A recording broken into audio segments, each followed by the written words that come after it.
Hello guys, ब्रह्मांड में प्रकाश अभी तक की सबसे तेज ज्ञात चीज है। स्पेस के वैक्यूम में प्रकाश 1,86,000 माइल पर सेकेंड यानी तकरीबन 2,99,792 किलोमीटर पर सेकेंड की स्पीड से ट्रेवल करती है। प्रकाश की गति को नेचुरल लॉ ऑफ फिजिक्स के रूप में डिफाइन किया जाता है और ये ब्रह्मांड में चीजों के लिए फिजिकल स्पीड लिमिट को रिप्रेजेंट करता है। मतलब यही वो स्पीड लिमिट है जिसको कोई पार नहीं कर सकता। कुछ भी ब्रह्मांड में प्रकाश की गति से भी तेज यात्रा नहीं कर सकता और कोई भी चीज जिसमें मास होता है वो कभी भी 100% प्रकाश की गति पाने में सक्षम नहीं हो सकता। लाइट की स्पीड को तो छोड़ो, अभी हम इंसान सिर्फ इतने ही सक्षम हुए हैं कि अभी तक का जो हमारा सबसे फास्टेस्ट स्पेस प्रोब है, पार्कर सोलर प्रोब, वो भी सिर्फ 6,92,000 किलोमीटर प्रति घंटे की स्पीड से ही अंतरिक्ष में ट्रेवल कर सकता है। तो अब यहाँ पर सवाल ये पैदा होता है कि अगर हम इंसानों का सौर मंडल से बाहर किसी दूसरे स्टार सिस्टम या फिर किसी दूसरी गैलेक्सी लाइक एंड्रोमेडा गैलेक्सी में जाने का मन हुआ तो क्या हम अपने सपने को कभी पूरा कर पाएंगे? अगर देखा जाए तो हमारे सौर मंडल से परे सभी स्टार सिस्टम हमसे कई लाइट ईयर्स की दूरी पर मौजूद हैं। हमारा सबसे नजदीकी स्टार सिस्टम भी हमसे 4.5 लाइट ईयर जितना दूर है। अगर मान लो इन फ्यूचर हम लाइट की स्पीड से भी ट्रेवल करने में सक्षम हो जाते हैं, तब भी हमें अपने नजदीकी स्टार सिस्टम तक पहुँचने में 4.5 साल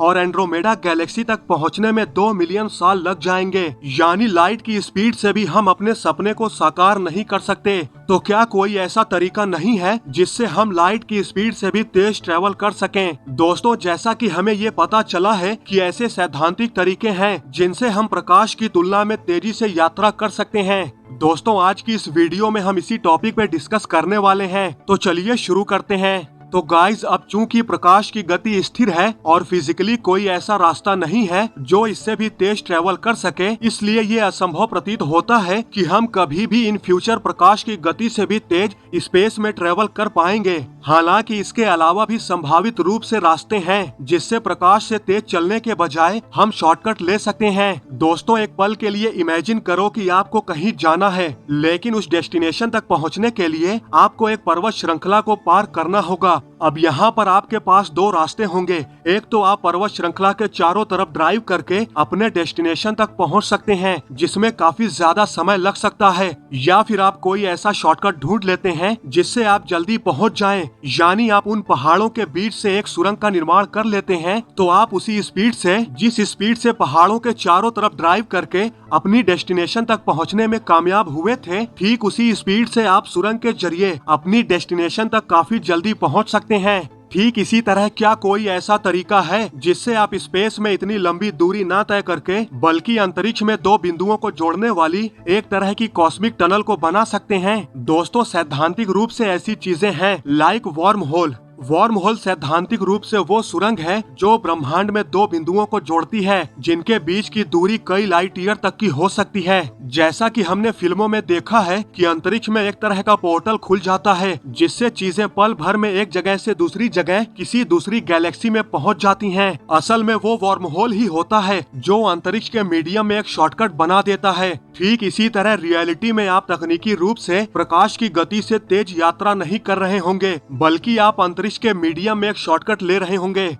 वर्म होल की धारणा दो ब्रह्मांड के बीच टनल के तौर पर पहली बार साल 1935 में अल्बर्ट आइंस्टीन और नाथन रोजन ने मिलकर जनरल थियरी ऑफ रिलेटिविटी से ये मैथमेटिकली साबित किया कि इस ब्रह्मांड में उपस्थित किन्हीं दो पॉइंट के बीच में शॉर्टकट रास्ता संभव है जो स्पेस और टाइम दोनों को कम कर देता है, और जहाँ तक पहुँचने में हमको लाखों लाइट ईयर का समय लग सकता है, वहाँ हम बहुत ही कम समय में ट्रेवल कर सकते हैं। उन्होंने इसे थ्योरेटिकली प्रूव भी किया था। अगर इसे आसान शब्दों में कहा जाए तो अंतरिक्ष में दो पॉइंट के बीच में एक टनल होता है जो स्पेस और टाइम दोनों को एक साथ जोड़ देता है, जिसके अंदर जाकर हम अंतरिक्ष के एक छोर से दूसरे छोर तक कम समय में यात्रा कर सकते हैं। अब क्योंकि इस थियरी को आइंस्टीन और नाथन रोजन ने दिया था, इसलिए हम इसको आइंस्टीन रोजन ब्रिज या फिर वर्म होल भी कहते हैं। वर्म होल को तो ब्लैक होल के साथ भी जोड़ा जाता है। ब्लैक होल के बारे में बताया जाता है कि जो भी चीज उसके भीतर जाती है वो कभी भी वापस लौट कर नहीं आती, लेकिन अगर वो वापस नहीं आती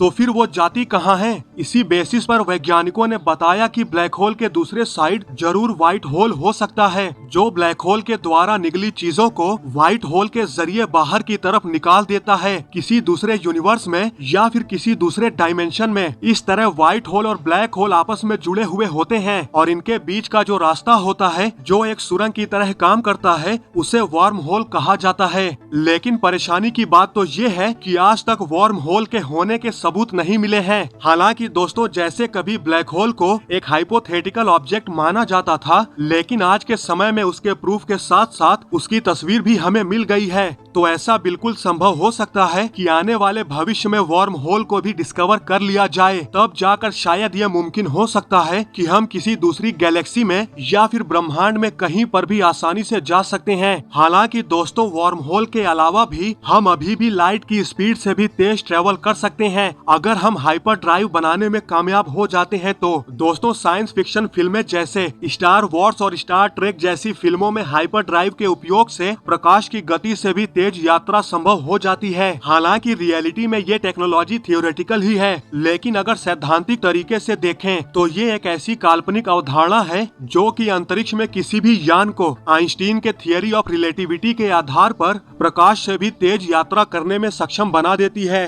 वैज्ञानिकों को लगता है कि ये अवधारणा सच में संभव बन सकती है। दोस्तों, हाइपर ड्राइव एक तरह से वर्म होल के समान ही काम करता है। ये प्रकाश से भी तेज गति से यात्रा करने के बजाय ये अंतरिक्ष में दो बिंदुओं के बीच एक शॉर्टकट बना देता है। आइंस्टीन का कहना था कि अगर किसी ऑब्जेक्ट को जिसमें मास होता है उसे प्रकाश की गति से भी तेज ट्रेवल करवाना है तो हमें उसके लिए अनंत ऊर्जा की जरूरत होगी, क्योंकि जब कोई ऑब्जेक्ट प्रकाश की गति से तेज हो जाता है तब उसका मास कल्पना से भी ज्यादा हो जाता है, यानी इनफाइनाइट मास हो जाता है। इसलिए आइंस्टीन ने ग्रेविटी के अपने सिद्धांत में दिखाया कि अगर किसी तरह से अंतरिक्ष को स्ट्रेच और कंप्रेस कर दिया जाए तो कोई भी यान बड़ी ही आसानी से प्रकाश की गति से भी तेज ट्रेवल करने में सक्षम हो सकता है। उनके इस सिद्धांत के आधार पर एक हाइपर ड्राइव अपने आगे के स्पेस को कंप्रेस करके और अपने पीछे के स्पेस को स्ट्रेच करके काम करेगा। कहने का मतलब है, अगर हम किसी अंतरिक्ष यान को अंतरिक्ष में रखते हैं और उसके ठीक पीछे मौजूद स्पेस को स्ट्रेच कर देते हैं, ठीक उसी समय यान के आगे मौजूद स्पेस को कंप्रेस कर देते हैं, तो बिना हिले हमारा अंतरिक्ष यान क्षण भर में कई लाइट ईयर की दूरी तय कर लेगा। मतलब कि प्रकाश की गति से भी तेज चलने के बजाय एक हाइपर ड्राइव अपने आसपास के स्पेस को फोल्ड कर देगा।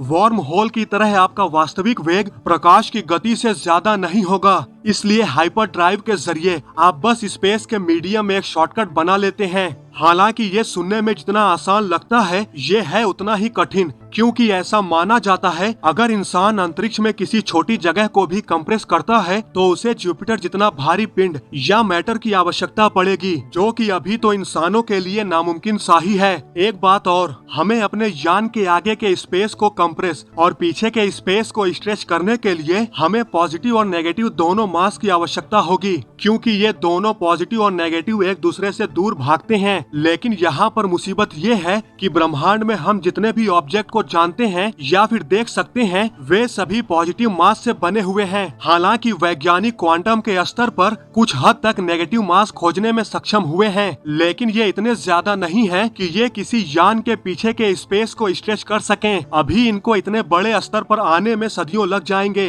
तो इस हिसाब से देखें तो आज की टेक्नोलॉजी के हिसाब से हाइपर ड्राइव असंभव है, लेकिन आने वाले भविष्य में शायद इसको संभव बनाया जा सकता है। वैसे दोस्तों, आप लोगों को क्या लगता है और किन किन तरीकों से लाइट की स्पीड से भी तेज गति से ट्रेवल किया जा सकता है? कमेंट करके जरूर बताएं। तो गाइज, आज की इस वीडियो में बस इतना ही। आई होप आपको ये वीडियो जरूर पसंद आई होगी। अगर आपको ये वीडियो पसंद आई है तो लाइक और शेयर करना न भूलें, और ऐसी ही इंटरेस्टिंग वीडियो देखने के लिए हमारे चैनल को सब्सक्राइब करना तो बिल्कुल भी न भूलें। तो मिलते हैं नेक्स्ट वीडियो में। जय हिंद।